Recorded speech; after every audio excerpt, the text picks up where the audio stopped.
যদি কোনো ব্যক্তি আপনাকে বারবার কষ্ট দেয় এবং তাকে বারবার বোঝানোর পরেও ওই ব্যক্তির ব্যবহারে কোনো উন্নতি না হয়, যদি অনেকদিন ধরে ওই মানুষটার কারণে আপনার জীবনে সমস্যা লেগেই থাকে, তাহলে আজ নিজেকে শক্ত করে ধরে রেখে এই কথাগুলো শুনুন। জীবনে যখন কেউ আমাদের অনেকটা বেশি কষ্ট দেয়, ঠিক তখনই আমরা জীবনে তাড়াহুড়া করে অনেক বড় সিদ্ধান্ত নিয়ে ফেলি, আর যার কারণে আমাদের জীবন অনেক বড় বড় ক্ষতির মুখে পড়ে যায়।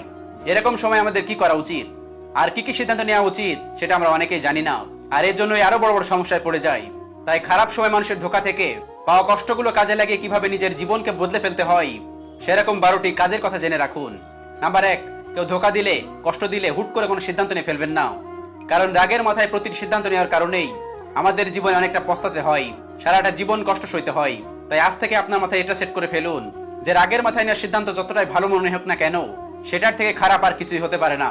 নাম্বার 2, কিছু কিছু সময় কিছু কিছু মানুষ আপনাকে অনেকটা মূল্যবান মানুষ হিসাবে তার নিজের জীবনে জায়গা দেবে, আবার কাজ শেষ হয়ে গেলে হঠাৎ করে এমন একটা ভাব নিতে শুরু করবে আপনার মতো এত অমূল্যবান এই পৃথিবীতে আর কিছুই নেই। এমন একটা অ্যাটিটিউড তৈরি করে আপনার সাথে কথা বলবে, তার জীবনের মূল্যবান সময়গুলো নষ্ট হয়ে যায় বলেই সে আপনাকে অবহেলা করে। আপনার সাথে এরকম কিছু একটা হয়ে থাকলে বুঝে নিন, সবাই আপনার মতো সবাইকে ভালোবাসতে পারে না। ভালোবাসার নাম নিয়ে কিছু কিছু মানুষ প্রতারণাও করে। তাই হুট করে সবাইকে জীবনে এতটা কাছে টেনে নেবেন না যে সে অনেকটা কষ্ট দিয়ে চলে যাওয়ার সুযোগ পেয়ে যায়। নাম্বার 3, জীবনে আসা প্রতিটা মুহূর্তকে পর্যবেক্ষণ করুন। ভালো খারাপ সময়গুলো কি কারণে আপনার জীবনে আসে, কেন আসে, এই সব প্রশ্নের উত্তর খুঁজে বের করুন। কারণ খারাপ সময় থেকে যতক্ষণ শিক্ষা নিতে শুরু করবেন, ততক্ষণ আপনার জীবনে খারাপ সময়গুলো ফিরে আসতেই থাকবে। খারাপ সময়গুলো আপনার জীবনে নতুন কিছু শেখাতে আসে, তাই এই সময়গুলো হারিয়ে ফেলবেন না, আপনি শিখতে থাকুন। নাম্বার 4, সবাইকে মনের ভিতর লুকিয়ে রাখা কষ্টগুলোর কথা বলতে যাবেন না। কারণ বেশিরভাগ মানুষ আপনার দুর্বলতা জানার পর সেটাকে কাজে লাগিয়ে আপনার নিয়ন্ত্রণ করার চেষ্টা করবে। আপনার নিজের ফিলিংস গুলো যত বেশি শেয়ার করবেন, তারা তত বেশি আপনার হৃদয়ে আঘাত করবে। কিছু কিছু মানুষ আপনার জীবনে এসে আপনার খুব বিশ্বস্ত হয়ে থাকার চেষ্টা করবে। তাই মানুষ চেনার চেষ্টা করুন, পরীক্ষা করে দেখুন কে আপনার বন্ধুত্বের যোগ্য, কে আপনার বন্ধুত্বের অযোগ্য। সবাই বন্ধু হওয়ার যোগ্যতা রাখে না, তাই সবাইকে বন্ধু বানাবেন না। খুব সতর্কতার সাথে পরীক্ষা নিরীক্ষা করে বন্ধু নির্বাচন করুন। নাম্বার 5, আপনি কখনোই ততক্ষণ পর্যন্ত নিজের ভিতর লুকিয়ে রাখা শক্তিগুলোকে জানতে পারবেন না যতক্ষণ না কেউ আপনাকে ধোঁকা দেবে, কষ্ট দেবে। কারণ এটাই আপনার জীবনে নিজেকে চেনার সঠিক সময়। নাম্বার 6, এটা কোনো বিষয় নয় যে কে আপনাকে কতটা বেশি কষ্ট দিয়েছে, কতটা বড় ধোঁকা দিয়েছে। সব থেকে বেশি গুরুত্বপূর্ণ বিষয়টা হলো ধোঁকা খাওয়ার পর কতটা দ্রুত ঘুরে দাঁড়িয়েছেন, আপনি কতটা দ্রুত হাসতে শিখে গেছেন। নাম্বার 7, কে কতটা আঘাত করলো, কে কতটা অপমানিত করলো, এসব ভেবে নিজের জীবনকে নষ্ট করে ফেলবেন না।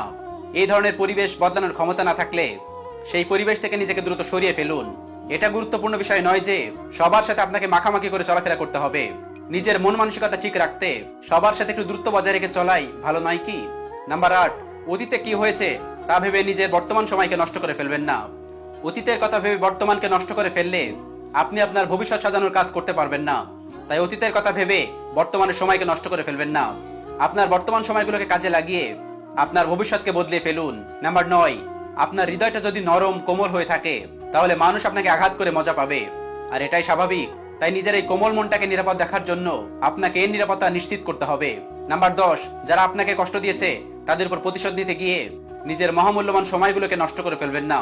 কারণ যারা আপনাকে কষ্ট দিয়েছে তারা একদিন নিজেরাই নিজেদের কর্মফল ভোগ করবে। নাম্বার 11, কিছু কিছু সময় একা থাকাই ভালো। কিছু কিছু সময় জীবনে একা থাকাটাই অনেক বেশি গুরুত্বপূর্ণ। কারণ একাকিত্ব সময়গুলোতে মানুষ নিজের সম্পর্কে খুব ভালো করে জানতে পারে, নিজের জীবন সম্পর্কে কঠিন সিদ্ধান্ত নিতে পারে, এবং একাকিত্বের সময়গুলোতে আপনাকে কেউ কষ্ট দিতে পারবে না। নাম্বার 12, এটা স্বাভাবিক যে কেউ আপনাকে যখন কষ্ট দেবে তখন চোখের পানিগুলো একটা নদীর মতো মনে হতে শুরু করবে, কিন্তু আপনাকে এটা মনে রাখতে হবে যে এই নদীর উপরে আপনাকে সেতু নির্মাণ করে সামনে এগিয়ে যেতে হবে। আপনার জীবনের রাস্তা আপনাকে খুঁজে বের করতে হবে। এরপরও যদি কোনো ব্যক্তি আপনাকে বারবার কষ্ট দেয় এবং বারবার বোঝানোর পরও ওই ব্যক্তিটার ব্যবহারে কোনো উন্নতি না হয়, যদি অনেকদিন ধরে ওই মানুষটার কারণে আপনার জীবনে সমস্যা লেগেই থাকে, ওই মানুষের সবকিছু জানার পরেও আপনাকে প্রতিনিয়ত কষ্ট দিয়ে যাচ্ছে, সে ভালো করেই জানে এসব কাজ আপনাকে বারবার ভেতর থেকে ভেঙে ফেলে। এটা ঠিক যে আপনি তাদের ভালোবাসেন, কিন্তু এটা কেমন ভালোবাসা যেখানে আপনি দিনের পর দিন উচ্চ স্বরে চিৎকার করে কেঁদে যাচ্ছেন, যেখানে কেউ একজন আপনার ভদ্রতাকে দুর্বলতা মনে করে দিনের পর দিন কষ্ট দিয়ে যাচ্ছে। প্রতিটা সম্পর্ক ভালো খারাপ সময়ের মধ্যে দিয়ে যায়, কিন্তু সম্পর্কগুলো যখন বিষাক্ত হয়ে যায় তখন এই সম্পর্কগুলো ঠিক করার জন্য 1000 বার চেষ্টা করার থেকে ভেঙে ফেলাই ভালো। জীবন একটাই, আর এই একটা খারাপ মানুষের জন্য যদি আপনি আপনার জীবনকে উপভোগ করতে না পারেন, তাহলে কি দরকার এরকম সম্পর্কের? যারা আপনার উপস্থিতিকে ঘৃণা করে তাদের কাছে আপনার অনুপস্থিতি আশীর্বাদ নয় কি? ভিডিওটি ভালো লাগলে শেয়ার করে অবশ্যই কাছের মানুষগুলোকে দেখার সুযোগ করে দিবেন। Thanks for watching.